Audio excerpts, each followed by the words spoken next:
참된 지혜, 거짓된 지혜. 하나님의 말씀은 야고보서 3장 13절로 16절입니다. 너희 중에 지혜와 총명이 있는 자가 누구냐? 그는 선행으로 말미암아 지혜의 온유함으로 그 행함을 보일지니라. 그러나 너희 마음속에 독한 시기와 다툼이 있으면 자랑하지 말라. 진리를 거스려 거짓하지 말라. 이러한 지혜는 위로부터 내려온 것이 아니요 세상적이여 정욕적이여 마귀적이니 시기와 다툼이 있는 곳에는 요란과 모든 악한 일이 있음이니라. 이 시간에는 참된 지혜, 거짓된 지혜라는 제목으로 말씀을 묵상하겠습니다. 본문을 요약해보면 지혜가 있는 자는 지혜가 있다고 자랑하지 말고 선행으로서 그 증거를 보일 것이며 지혜가 있다고 하면서도 다른 이들과 불화하고 싸운다면 이는 지혜가 아니라 이 세상의 정욕과 마귀로부터 온 것일 뿐이라고 했습니다. 다시 말해서 지혜자와 총명한 자들이 있는 곳에는 다툼이나 시기 등이 있을 수 없다는 말로서 이것이 바로 지혜 있는 자들의 증거가 된다는 것입니다. 본문을 통해 세 가지 교훈을 생각해 보도록 하겠습니다. 첫째, 지혜가 있는 자는 선행으로 그 지혜가 참된 것임을 보여야 합니다. 본문에서 의도하고 있는 대상은 초대교회 당시 교회 안에 있던 유대교 선생들, 즉 랍비라 불림받기를 좋아했던 자들로서 이들은 자신들의 율법적 지식과 학문을 내세워 교회를 교리적으로나 신앙적으로 어수선하게 하고 신자들 간의 분파와 불화를 일으켰던 자들입니다. 그래서 만일 그들의 지혜가 바른 것이라면 선행으로 그것을 증명해야지 말과 지식적인 변론으로만 자신들이 바른 신앙을 가지고 있다고 주장해서는 안 된다는 것입니다. 현대 교회에서도 신학에 대해 지식이 있다고 하는 이들이 교회나 목회자에 대해 사사건건 비판과 비방을 하는 경우가 있습니다. 그리고 이들은 아무것도 모르는 새신자나 귀가 가벼운 이들에게 마치 자기가 알고 있는 지식이 가장 바른 것이냐 가르칠 뿐 아니라 다른 이들의 신앙은 잘못되었다는 것을 지적하고 공격하기가 일쑤입니다. 그래서 교회는 이들로 인해 분파가 생기고 갈등과 대립이 생기게 되는데 참된 지혜와 지식이 있는 자라면 교회 내에 다툼을 일으키지 않고 선행과 온유함으로 그 자신의 지혜를 보인다고 말하고 있습니다. 아무리 신학적으로나 신앙적으로 혹은 이 세상적인 학문과 지식이 많다 해도 그 자신이 삶을 통해 그것을 드러내지 못한다면 그가 말하는 모든 것들은 다 잘못된 것일 뿐입니다. 그러므로 오히려 자신이 많이 안다고 생각하는 자는 자신의 행동을 조심하여 보는 이들의 신앙에 유익하도록 해야 합니다. 둘째, 교회 안에서 시기와 다툼을 일으키는 지혜는 세상적이며 정욕적이고 마귀적입니다. 이사야 9장 6절로 7절을 보면 장차 오실 메시아, 즉 예수 그리스도를 평강의 왕이라 묘사하고 있습니다. 우리가 믿는 예수님은 평화를 이루시는 왕이란 뜻입니다. 이는 한 아기가 우리에게 낳고 한 아들을 우리에게 주신 바 되었는데 그 어깨에는 정사를 메었고 그 이름은 기묘자라 모사라 전능하신 하나님이라 영존하시는 아버지라 평강의 왕이라 할 것임이라. 그 정사와 평강의 더함이 무궁하며 또 다윗의 위에 앉아서 그 나라를 굳게 세우고 자금 이후 영원토록 공평과 정의로 그것을 보존하실 것이라. 만군의 여호와의 열심히 이를 이루시리라.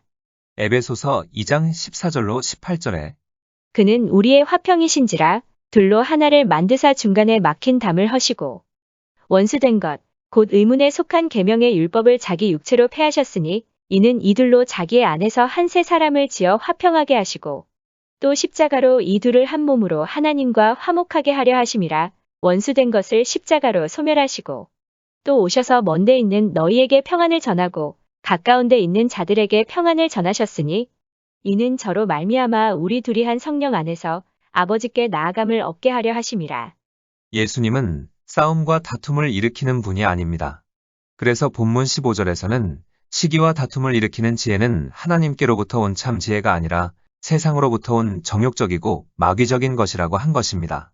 올바른 신앙과 믿음을 가진 사람은 자기의 주장이나 견해를 내세우기 위해 상대방과 다툼을 벌인다든가 상대방을 넘어뜨리기 위한 비방을 하지 않고 묵묵히 자기가 믿고 있는 대로 행동함으로써 모든 이들의 존경과 인정을 받게 됩니다. 그러나 그렇지 못한 이들은 싸움이나 비방, 중상 등을 통해 자신이 옳다는 것을 드러내려고 합니다. 이런 것이 잠시는 그 영향력을 발휘할지는 몰라도 결코 오래 갈 수는 없습니다. 얼마 지나지 않아서 자기 스스로 고립되어 사람들로부터 무시당하게 될 뿐입니다. 그러므로 그리스도인은 교회 안에서 자신으로 인해서 다툼이나 시기가 있다면 자신이 그릇되었다는 것을 인정하고 고쳐나가는 자세를 가져야 합니다. 그렇지 않으면 자신도 모르게 사탄의 수하가 되어 교회를 깨뜨리는 역할을 하게 됩니다. 셋째, 시기와 다툼을 가지고 있는 이들과 그 무리 속에는 요란과 악한 일들이 생깁니다. 시기와 다툼이 있게 되면 건설적이기보다는 파괴적인 결과만 있게 됩니다. 본문 16절을 보면 시기와 다툼이 있는 곳에는 요란과 모든 악한 일이 있다고 말하고 있습니다. 이는 시기나 다툼이 있는 교회마다 소란스럽고 도덕적인 타락이 있다는 지적이 아니라 시기와 다툼을 가지고 있는 이들과 그 무리 속에는 결과적으로 요란과 악한 일들이 생긴다는 말입니다. 처음에는 자신이 남보다 많이 안다고 하는 자랑이나 교만에서 시작하지만 나중에는 이것이 시기와 다툼으로 변하고 결국은 요란, 즉 무질서와 타락으로 변질된다는 것입니다. 이러한 예는 교회 안에서 심심치 않게 볼 수 있습니다. 시기와 다툼을 즐기는 자들은 처음에는 교회의 어떤 정책이나 실행이 그릇되었다고 반발을 하다가 점차 그 일과는 무관하게 목회자나 특정 교인들의 인격과 생활을 트집잡고 나중에는 교인으로서는 도저히 할 수 없는 일까지 하게 되며 결국은 교회를 비방하고 세상의 방탕한 생활로 빠지게 되는 것을 보게 됩니다. 이러한 것은 모두가 자기가 아는 만큼 행동으로 생활하려는 의지가 없이 남에게서 자신이 더 인정을 받으려고 하는 어리석은 마음에서 오는 결과들입니다. 신앙은 지식이 아닌 전인적인 삶이란 것을 알지 못한 데서 기인한 것입니다. 성도는 알기 위해서가 아니라 행하기 위해서 부름받았음을 기억해야 합니다. 말씀을 정리하겠습니다. 첫째, 지혜가 있는 자는 선행으로 그 지혜가 참된 것임을 보여야 합니다. 둘째, 교회 안에서 시기와 다툼을 일으키는 지혜는 세상적이며 정욕적이고 마귀적인 것입니다. 셋째, 시기와 다툼을 가지고 있는 이들과 그 무리 속에는 요란과 악한 일들이 생깁니다. 기도하시겠습니다. 교회 안에서 다툼과 분열을 일으키는 어리석음에 빠지지 않게 하시고 예수님처럼 화평을 도모하는 지혜로운 자가 되게 하옵소서. 예수님의 이름으로 기도드립니다. 아멘. 하나님께서는 내 형편이 어떠하든 내 신분이 무엇이든 무슨 죄를 지었든 변함없이 나를 사랑하십니다.